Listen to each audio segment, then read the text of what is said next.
Can you guys not hear me? Okay, there we go. GGTV back with another video, and in this video we are going to be talking about Better Call Saul. We've continued to watch this show. We are now 4 episodes into season 5. This episode's called Namaste. So yeah, pretty decent episode here to kind of move this storyline along. I still have my This Week in the NFL video to get through, and we have our NBA recap once the NBA action concludes later tonight. So those are the videos to look forward to tomorrow. I will have 3 videos as well because I'm watching the Friday the 13th remake today, I believe. I think that's the movie I'm going to watch. So yeah, you guys can look forward to all that tomorrow. Decent amount of homework this week, kind of a stressful week. I have a computing assignment due on Friday, and I'm decently done with it, but yeah, I'm pretty much done with homework for the day, so I can kind of just chill out, make videos, relax a little bit. I have one more lecture for the day, but it's not for another 3-4 hours, so yeah. After a night of drinking and sex, Jimmy McGill and Kim Wexler head to work, so they kind of bond together over their mishappenings. They're starting to get good again and get together. Jimmy convinces Sticky and Ron, 2 drug users who had his 50% off business cards, into keeping him as their counsel when they seem ready to accept a free public defender. So they thought, these felons, it was kind of their fault. I mean, obviously, Jimmy, it's kind of fucked up to say 50% off all felonies. It's all incidental. You have to commit an incidental felony, not just go out there purposefully. It's probably the dumbest shit I've ever seen, but it was a really funny skit when that actually happened. Funny opening to an episode, last episode, I believe it was. Yeah, these 2 purposefully commit felonies, and then they expect to be let off with no prison time or bail. But Jimmy has to settle with 5 months. He has to settle with the court. They can't just get what they want all the time. So they get kind of pissed. They're like, yo, $4,000 for us to do 5 months? Like, man, you guys could have been living under the jail. Like, come on now. For what you did, all those felonies just stacking up. Yeah, man. Jimmy later has lunch with Howard Hamlin, who admits that HHM wronged Jimmy in the past, but says the feud was between Jimmy and Chuck McGill, not Jimmy and the firm. So Howard is once again trying to tell Jimmy that, there's no hard feelings with the firm. It's kind of awkward. It's kind of like Howard is being dependent on Jimmy to join the firm so they can kind of rebound and bounce back. And it's funny how he says the firm's growing, but I don't think so. I think you're just pleading Jimmy to join so your firm doesn't just go to the ground. It's already kind of there. But this is kind of to lure him in. It's probably not going to work. I mean, Jimmy's a solo practitioner and he's doing a great job at it, making absolute bank. I mean, obviously he does some pretty messed up shit on his job and has some cons, but yeah.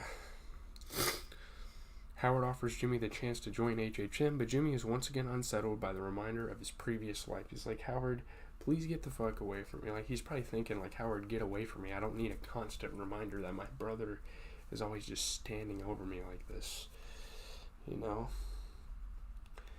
Howard is like a symbol of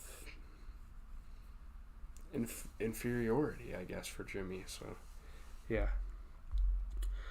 Kim recommends an alternate building site to Kevin Wachtel and Paige Novick that will enable Mesa Verde to work around Everett Acker's refusal to vacate his home, but they insist on eviction. They're like, yeah, we got to get this guy out of here. This is the best location. We don't want to change anything. And she's like, okay, treat yourself, You're kind of being immoral. I mean, obviously it's illegal to kick this guy out of this place, and they kind of have a little discussion, but is it right? Not really.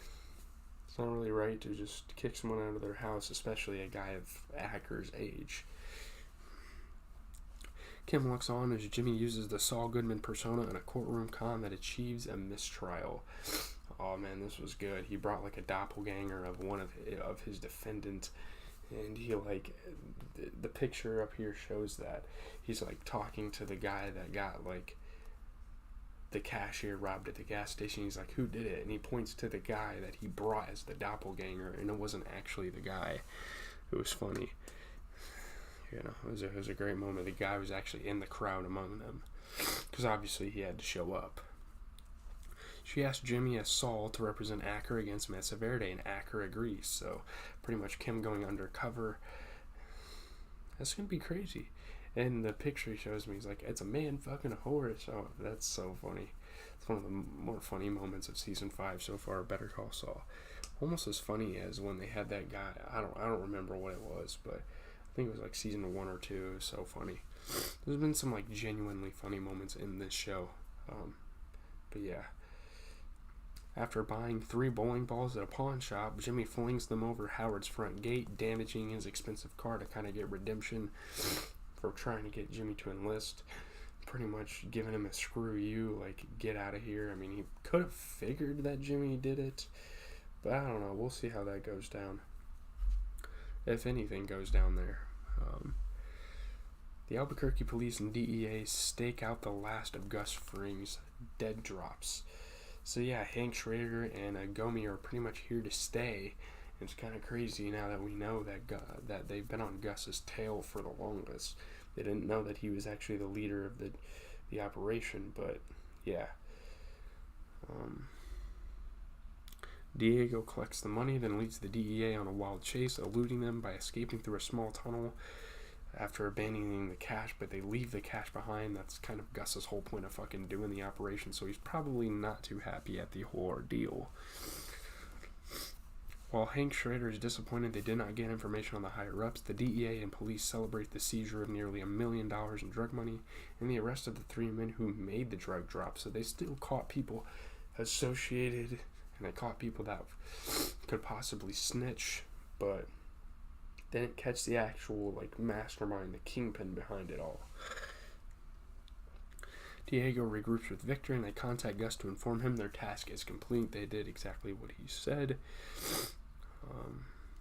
Gus has been seething in anger at Los Pollos Hermanos over the loss of the dead drops and venting his frustration on Lyle, the assistant manager, by making him repeatedly clean the fryers. It's kind of messed up. I'd probably quit my job if I was Lyle. I'd be like, nope, I'm getting the fuck out of here. Like, no, you're not doing this to me. Gus would probably, like, beat his ass or something, but probably kill his ass if he left, but yeah. After Gus hangs up, Lyle asks if the fryers are clean enough, and Gus replies they are acceptable. So he's like, oh yeah, fine. Yeah, I guess they're acceptable. You know, kind of a funny moment there. Gus has pretty high standards.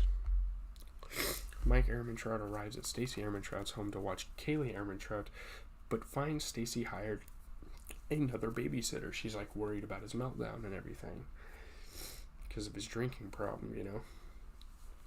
She tells Mike she does not feel comfortable leaving Kaylee with him as a result of his previous outburst, so I guess one mishap has Mike in hot water with his family. As Mike is walking home later that night, he is set upon by the street thugs he previously encountered, so they just keep knacking at him. I don't understand why. They beat and stab him, and Mike wakes up in a pueblo at an unknown location, so who knows what's going to happen to Mike, but he's not in a good spot as of now. It is, like, starting to pour outside. Holy shit. Obviously, Namaste received critical acclaim. It got a 92% on Rotten Tomatoes, 8.21 out of 10, 14 reviews.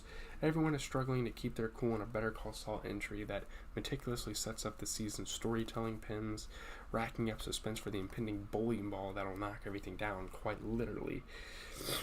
Yeah, people were pretty enthused with this episode. I mean, last episode left little to the imagination, I suppose.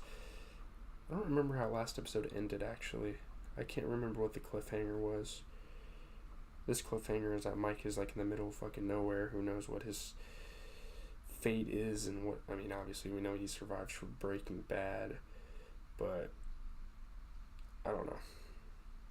It's interesting for sure, but it's really cool. I mean, this show's magical every day I watch it because it just brings up the origin story of a lot of the characters from Breaking Bad, and obviously that's the purpose and the beauty of it. So leave a like, comment, subscribe.